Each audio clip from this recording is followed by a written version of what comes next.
Certains ont réclamé sa démission. Certains ont réclamé sa tête.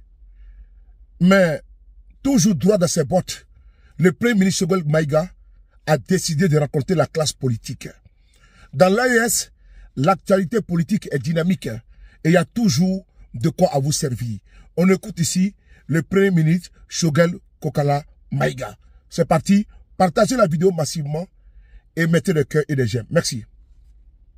Par un heureux hasard de circonstances, le président m'a appelé un jour. Il me dit, écoute, je suis invité à prendre la parole à la 77e session des Nations Unies. Je veux que tu ailles me représenter. J'ai dit, président, mais ça c'est une très grande responsabilité. Qu'est-ce que je vais dire là-bas? Il me dit, je vous fais confiance. Et vous savez ce que les Maliens pensent. Il n'a même pas cherché à lire mon discours. Généralement, quand on fait ces choses-là, on montre les discours au président, il censure. Partagez la vidéo aussi. Et ce discours-là, j'ai appelé mon conseil diplomatique à domicile. Je lui ai donné les éléments, il a écrit. Quand il a fini, je lui ai dit, ce discours-là, personne ne doit le voir jusqu'à ce que je le prononce. Les abandons en plein vol, là, ça, c'est pas diplomatique, là. Ça, c'est la politique. Il faut écrire. On est allé là-bas. À New York, j'ai appelé le ministre des Affaires étrangères et l'ambassadeur. J'ai dit, regardez-moi ce discours-là, ce qui n'est pas bon là-dedans, à bas foyer, que je n'avais pas dit de bêtises demain. Ils ont lu. Diplomatiquement, c'est bien, mais cette histoire d'abandon de plein vol-là, je leur ai dit que ça, c'est politique. Donc, j'ai pris mon discours, j'ai mis dans ma poche. Arrivé là-bas, on prend son discours, on l'amène 10 minutes avant toi. Moi, j'ai dit que personne n'amène mon discours, je le garde à main. Quand je suis arrivé au micro, j'ai sorti de ma poche. J'ai dit mon discours. J'ai fini, j'ai dit au ministre, moi je suis malade parce que j'avais le rhume. C'était le moment du Covid. Je suis allé me coucher. J'ai dit, si ce n'est pas le président, il ne faut plus me réveiller. Donc le matin, je me suis réveillé. Le ministre qui parle toutes les langues, il me dit, mais Emma Domali est bien ouliou. J'ai dit, mais quoi? Il dit, mais cette histoire d'abandon en plein vol là, lui il a vu les Japonais, les Australiens, les Indiens, les Français, tout le monde. Et la cour était pleine de journalistes.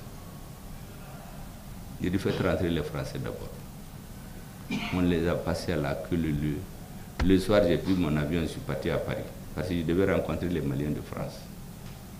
Arrivé à Paris, la première des choses, on m'a retiré l'escorte. Vous savez, un premier ministre, quand tu viens, ta voiture est escortée. L'ambassadeur était très gêné. Il me dit, bon, il n'y a pas d'escorte. J'ai dit, tu sais, moi, je suis venu du village. Je peux même prendre du volant. Donc, Angasanga Hôtel Ladron. On est arrivé à notre hôtel. Quelques temps après, on me dit que Jean-Yves Le Drian me demande de recevoir son adjoint. Je dis, mais il n'y a pas de problème. Il est venu avec ses conseillers. Il me dit, vous savez, vous êtes rentré raconter des histoires à l'ONU, comme vous allez en plein vol, et puis d'ailleurs vous comptez sur les Russes. Moi j'étais chez les Russes au mois d'août. Ce que vous demandez là, ça n'aura pas lieu. Il faut faire attention, plein de choses. Quand il a fini, chez moi ça n'a pas été long. Je dis d'abord les Russes, vous les avez vus en août. Moi je viens de voir les Russes en septembre à New York. Il nous a dit que tous les engagements pris seront respectés. Donc vos informations sont caduques. Hein. Deuxième chose, ce que je vous demande, il faut que vous changiez de logiciel en France. Au Mali, là, vous n'avez plus les mêmes dirigeants qu'avant, qui étaient heureux quand vous les flattez. Assimi Goïta, il quitte Kati et dans son bureau. Moi, je vais dans mon bureau à 5h30, 6h. Je n'ai pas besoin d'appréciation de la communauté internationale. J'ai besoin de l'appréciation des Maliens. La deuxième chose, ne vous trompez pas des peuples. Il y a des peuples africains que vous avez colonisés en 6 mois. Chez nous, vous avez mis 38 ans de guerre. Du 22 septembre 1878 à Saboussiré au 16 mai 1920 à Ndrambokan. 38 ans de guerre pour soumettre mon peuple. Et même pendant les 70 ans de colonisation, ils n'ont jamais eu la paix. Quand ce n'est pas les Bobos, c'est les Dogons, c'est les Mianka, c'est les Touaregs, c'est les Sarakolé, les révoltes n'ont jamais cessé. Donc on est un peuple réfractaire à la suggestion. Je dis enfin, vous voyez l'hôtel où je loge. Avant, les gens ne logeaient pas ici. Ils venaient dans des hôtels de 10 000 euros, 6 000 euros. Moi, je viens du village. Je voulais juste dormir. Quand vous venez trouver les Africains dans des hôtels très chers, là, quand vous quittez, vous vous moquez d'eux. Parce que vous vivez sur des ressources publiques. Vous n'allez jamais loger dans un hôtel de 6 000, 10 000 euros. Ces hôtels-là, c'est pour les stars de télévision, des journalistes et autres. Donc vous n'êtes pas les mêmes dirigeants au Mali. Vraiment, je vous demande de changer de logiciel. Si vous voulez qu'on s'entende. Il a pris ses bagages, il est parti. Moi, je suis venu le lendemain à Bamako. La suite, vous la connaissez. Depuis Washington, on m'a dit, oui, les gens veulent vous accueillir à Hero. Moi, je connais les Maliens.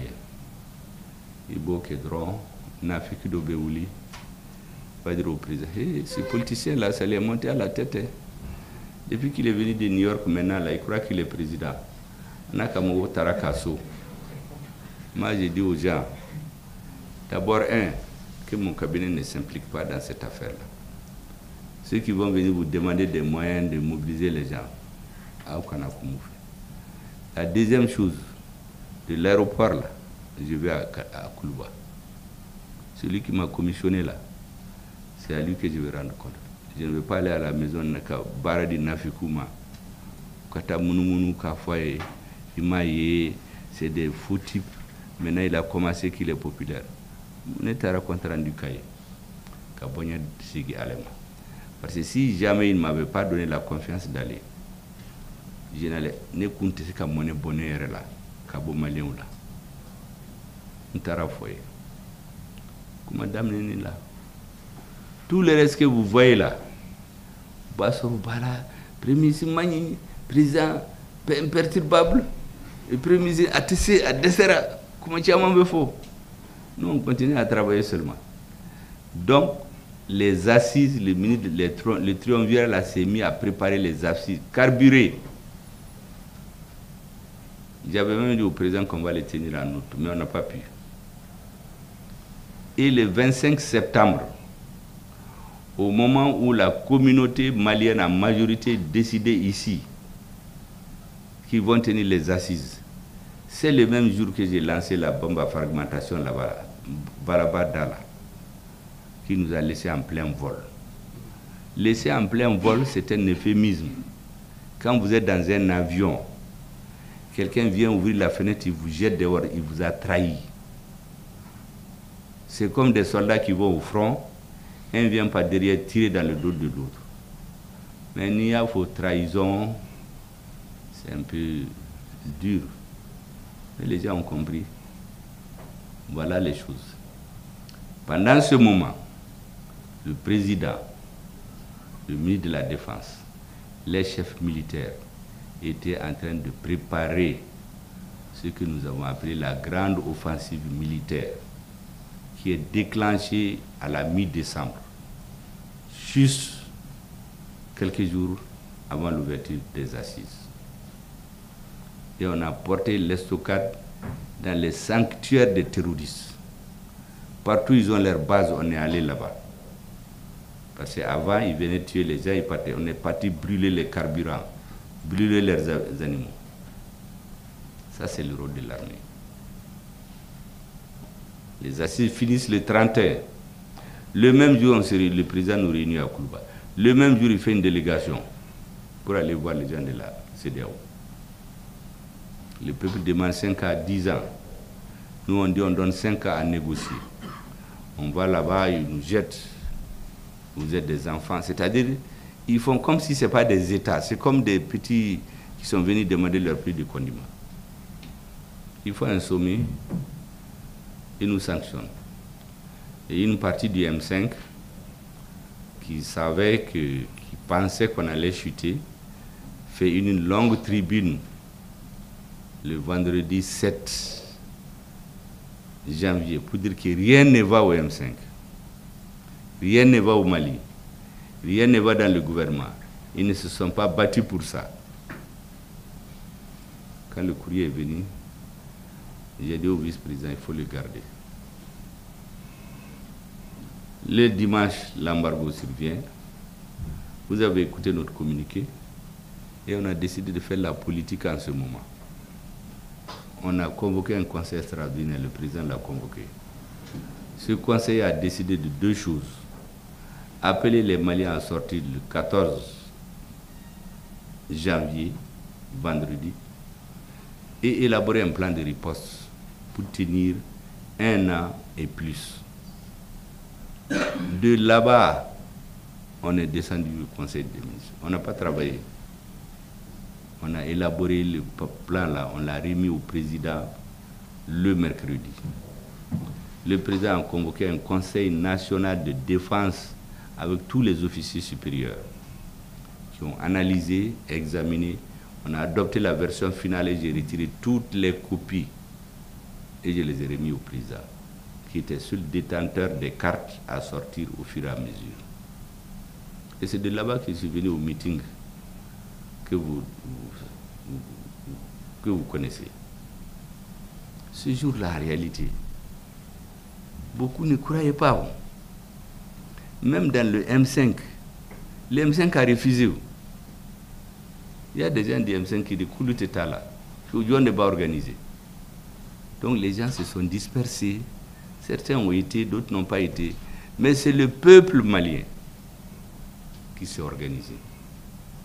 D'ailleurs, certains du M5, quand ils ont appris que ça marchait, ils ont été faire des selfies là-bas pour que l'histoire retienne que Ouloufana Kumbala.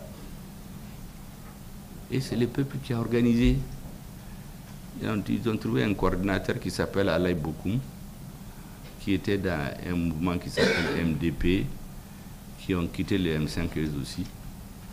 Et on a fait 4 millions de Maliens. En réalité, ça, c'est de la politique. Parce que c'est ce jour-là que le destin de la transition s'est joué. Si les Maliens avaient refusé de sortir ce jour-là, on allait savoir qu'ils ne veulent pas de cette transition. Mais à partir de là, il y a des pays qui ont écrit discrètement à leur pays, disent ces gens-là, ils ne sont pas impopulaires comme on le pensait. La suite, vous la connaissez. Jusqu'à ce qu'on a tenu. Mais on avait toujours Kidal dans le mire. On est arrivé à la conclusion que l'ensemble des forces internationales que vous voyez, c'est une camisole de force et un sac qu'on a mis sur la tête du Mali. Tout le reste, c'est des variantes. C'était prévu que dans 20-30 ans, le pays se désagrège. Et c'est fini. Parce qu'il y en a qui voulaient refaire les frontières de l'Afrique. Ce n'est pas plus compliqué que ça. Moi, j'ai un document où en 2000, les Français ont fait une réunion stratégique à Abidjan. Ils ont demandé, est-ce qu'à l'horizon 2015, on ne va pas amener des forces européennes dans le Sahel?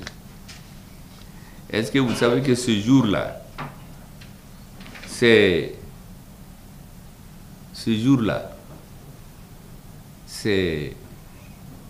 un Malien, un responsable malien, le premier qui a pris la parole pour dire aux Européens que c'est nécessaire que l'Union européenne déploie des forces militaires au Sahel à l'horizon 2015.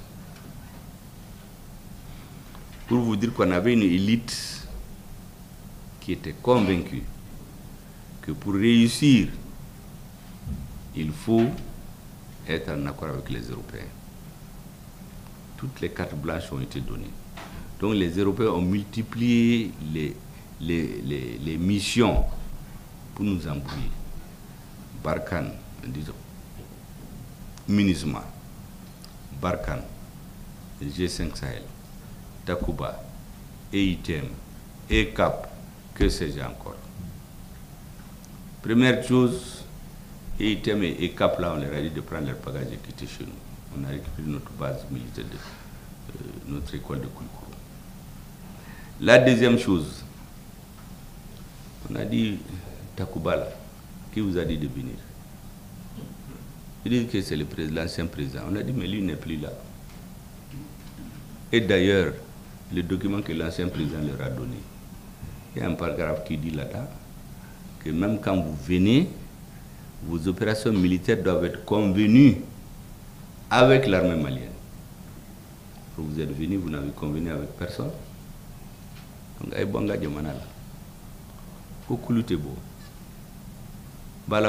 y a fait coup d'État, que le Mali c'est pour eux. Mais leur parlement là-bas leur a dit, mais les gens vous disent de quitter leur pays, il faut quitter. Ils ont fini par quitter. Takuba Sara, à la Kahinala. Après Takuba, on a dit qu'on va monter d'un cran. Parce que nous avons notre stratégie, il fallait détricoter cette chemise-là, méthodiquement, de façon surprise souvent et inattendue. Takuba est parti, G5 Sahel avait son tour chez nous. La réunion approche, on veut faire les invitations, on nous dit non, attendez d'abord. Nous payons 400 millions par an de cotisation, G5 Sahel. Et on se rend compte de quoi? L'argent du G5 Sahel, c'est un pays qui va collecter chez les pays arabes. Quand ils collectent 100 millions, ils mettent 90 millions en poche. Les 10 millions, on peint des vieux équipements chez eux. On vient donner aux G5 Sahel. Si tu es un militaire, tu te mets à brancher là. Ils vont voir le président démocratiquement élu. On dit que toi, tu voulais faire un coup d'État. On te prend, on te met au Niouf. Donc, il t'a comment faut tourner. Ou bien on t'invite avec qui vous savez, et vous ne parlez plus. Il y a un chef d'état-major qui m'a dit qu'il y a des équipements venus de G5 Sahel. Ils ont mis leurs militaires là-dedans. Ça s'est sectionné, le militaire a eu les deux pieds coupés. Parce que c'est un vieux équipement qu'on a repeint en réalité. Donc G5 Sahel, notre président leur a dit, écoutez, si notre date arrive, réunion Maquet, la date est arrivée, un président extra-africain nous dit de ne pas tenir. Or, G5 Sahel, c'est Mauritanie, Burkina, Niger, Tchad et Mali. La date est arrivée, ils n'ont pas donné. Nous avons fait une lettre pour dire qu'on a signé l'acte de décès, en tout cas au Mali. À Sarah. Il est mort de sa belle mort, on n'en a plus parlé. On ne sait même pas où il est enterré. G5 Sarah, Machitado Sarah Yoromina, Choutara Yoromina Machitado. Maintenant, il nous restait Barkhane.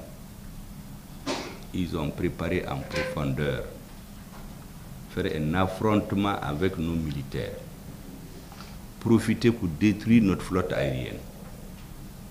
Quand nous avons su ça, le ministre de la Refondation et nous-mêmes, et le M5 de Gao, on a préparé une opération stratégique.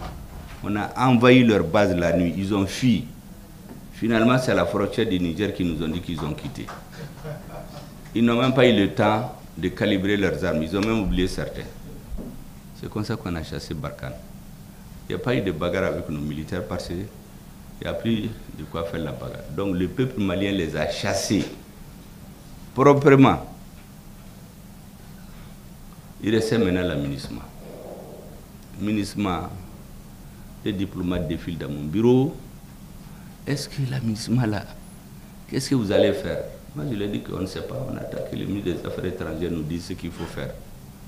Sachant bien que le ministre des Affaires étrangères ne fait que dire ce qui est décidé dans le pays. Mais la décision, ce n'est pas lui, c'est le président. Le président est le vrai chef de la diplomatie.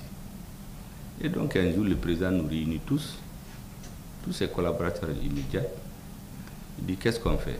Conclusion, départ immédiat. Le soir, le ministre prend l'avion. Il débarque à New York. L'aménagement, il vient avec deux choses. Nous avons les preuves que ce sont eux qui larguent les armes, les nourritures, le carburant aux terroristes pour tuer nos populations. Nous voulons les exposer. Si on les expose là, tout le monde va se révolter contre eux. Deuxième chose, il faut quitter notre pays sans délai. Il a fait paraou là-bas. Il y a eu des gens qui ont eu des syncopes ici, à Bamako. Parce que personne ne s'attendait à ça.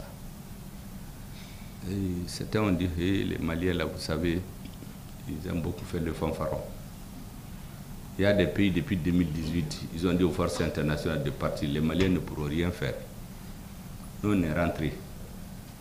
Et de façon méthodique, nous avons décidé ce qu'il faut faire. Il faut quitter de façon organisée, c'est-à-dire de façon ordonnée, coordonnée et sécurisée par nos forces armées. Personne ne viendra nous dire qu'il y a eu. Maintenant, ils sont allés se concentrer à Ber. Parce que c'est à Ber qu'il y a les checkpoints, il y a tout ce qu'ils font là-bas depuis 10 ans. Ils ont préparé une grande opération militaire. Ils ont infiltré la ville avec des blindés, de tout. Nous aussi, on s'est préparés. On a pris Ber. On leur a cassé les reins. Leur chef d'état-major, il est mort là-bas. Les autres ont fui en Mauritanie. Alors d'ailleurs,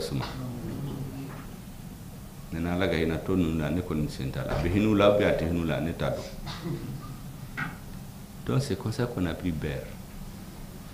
Quand on a pris Ber, ils se sont dit, mais ces Maliens-là,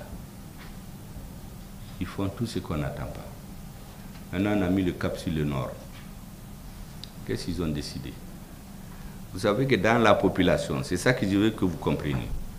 Dans un pays, vous avez 3 groupes de personnes. Vous avez le peuple, c'est entre 80 et 98%. Vous avez ceux qui gouvernent, c'est 1%. Ceux qui s'opposent, c'est 1%.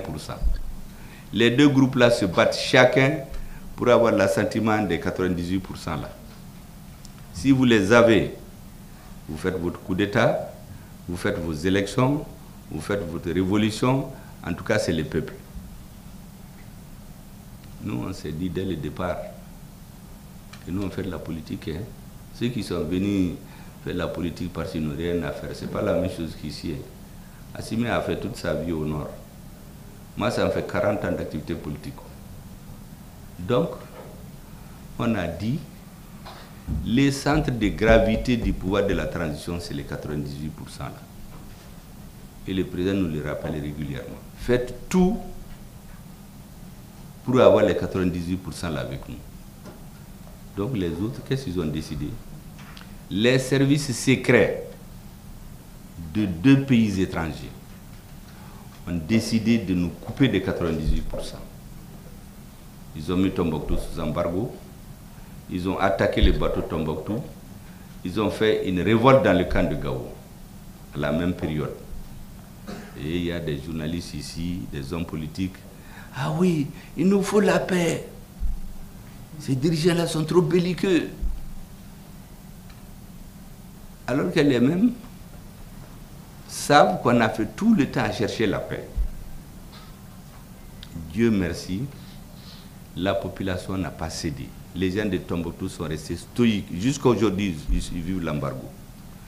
Les gens de Rarous, Bamba, Gao, ils sont restés stoïques. Dans leur pirogue, ils ont transporté les corps.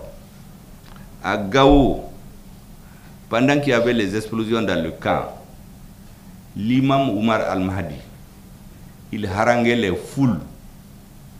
Il dit que les touristes doivent savoir que 2024 là n'est pas 2013. Ils vont les trouver ici. Les femmes de Gao sont sorties, ils ont attaché leurs pagnes et balayé la ville pour chasser les rebelles. Donc les 98% là, Personne ne les a eu, ils sont restés avec nous. Et après, on est monté à Nefis. À Nefis, depuis 2013, on ne les a pas. On les a chassés, il n'y a même pas eu de bataille là-bas. Et maintenant, Kidal. C'est là-bas les nœuds gardiens. Toute la bataille de la transition, c'est pourquoi j'ai fait ce long développement. Ça devait finir par là-bas. Tant qu'on n'aura pas pris Kidal, chasser les narcotrafiquants, tous les discours, on va changer de président, élection démocratique, Karala, avec faux, tout est du faux. Donc on s'est préparé pour Kidal, eux aussi se sont préparés. Départ ordonné, coordonné et sécurisé. Donc on se donne rendez-vous un jour à 8 h. On arrive à 8 h, on nous dit qu'ils sont partis depuis 6 h. Donc ce n'est plus ordonné, ce n'est ni ordonné, ni coordonné, ni sécurisé. On se rend compte de quoi? Tous les blindés, les armes lourdes ont été transférés discrètement aux terroristes pour que ça soit l'hécatombe pour l'armée malienne. Tout a été miné pour que les Maliens meurent là-bas comme des mouches. Mais le président de la transition, qui est le chef, sous ses ordres, le ministre de la Défense, avec le calme olympien qu'on lui connaît, les chefs militaires qui sont toujours effacés, mais très efficaces. Nos soldats sur le terrain, moi j'ai les visité des éclopés, des gens qui sont blessés à vie. Ils ont fait preuve d'un art militaire que j'ai dit doit être enseigné dans les grandes écoles militaires. Nous avons détruit tous les blindés qu'ils ont laissés avec ces gens. On les a tous détruits, un à un. On a déminé tout Kidal. On est rentré dans Kidal.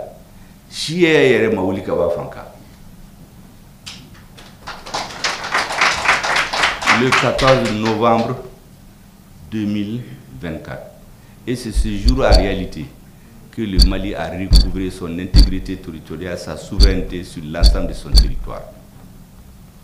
Et ces bandits-là ont fui en ce moment pour aller discuter avec les services secrets français, leur dire qu'ils ne savent pas ce que nous avons. Nous n'avons que Blema Kani, Bima Kani, Ode Bamboro. Là. On a pris Kidal. Ils ont pris certains pour aller faire une rébellion à la frontière, qui est dans les autorités intérimaires. On l'a envoyé au repos éternel là-bas, d'après le ministre de la Défense.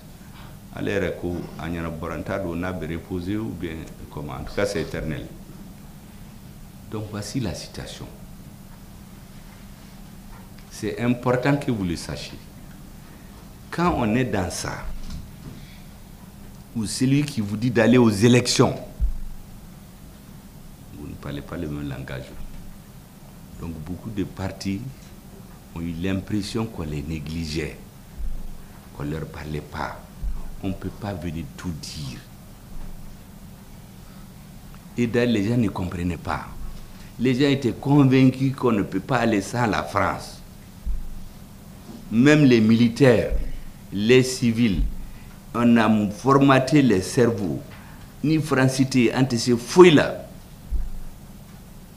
Imaginez-vous, quand je suis devenu Premier ministre, j'ai fait deux choses importantes. Dès que je suis rentré dans mon bureau, j'ai demandé les ordres de mission. J'ai trouvé les ordres de mission du ministre de la Défense qui était là depuis 3 mois. On l'empêchait d'aller à Moscou. J'ai signé tout de suite, j'ai dit il faut lui dire de voyager le même soir. La deuxième chose, le lendemain, j'ai appelé un ami que je rencontre depuis 2013. Je lui dis, un jour va venir dans ce pays-là, des patriotes vont nous donner notre pays. On garde les contacts, je l'envoie chez certains officiers que je connais. J'ai fermé ma porte, j'ai dit, maintenant là, Ouattara, qu'est-ce qu'on doit faire pour que ces jeunes-là réussissent? Parce que si jamais ils ne réussissent pas, moi en tout cas, je quitte la politique. Il me dit, hey, Ebi Koumfeo, le Mali là, il ne sera plus jamais comme avant. qu'on leur a dit depuis 2016. Depuis 2016, à Forouillé, il faut vous préserver. Ne vous tuez pas pour rien. Parce que ce qu'il y a dans les sous-sols de Ménaka seulement, c'est plus que ce qu'il y a dans certains pays riches dont vous entendez parler. Donc, Toubabou Tebou, les Français ne quitteront jamais, l'Union européenne ne va jamais quitter Ménaka. Donc, à Konema Hey, Nikita Nini, Nikawati Sarai Betaga, Nko Ere Kodi, à quoi tiens là. Il ne croit pas que le Mali peut être comme avant. Moi, je l'ai accompagné à la porte. Il y a un numéro de téléphone là. Pour que nous gagnions le tout. Et puis, à partir j'ai compris que je ne peux pas aller dans le feu avec ce monsieur-là.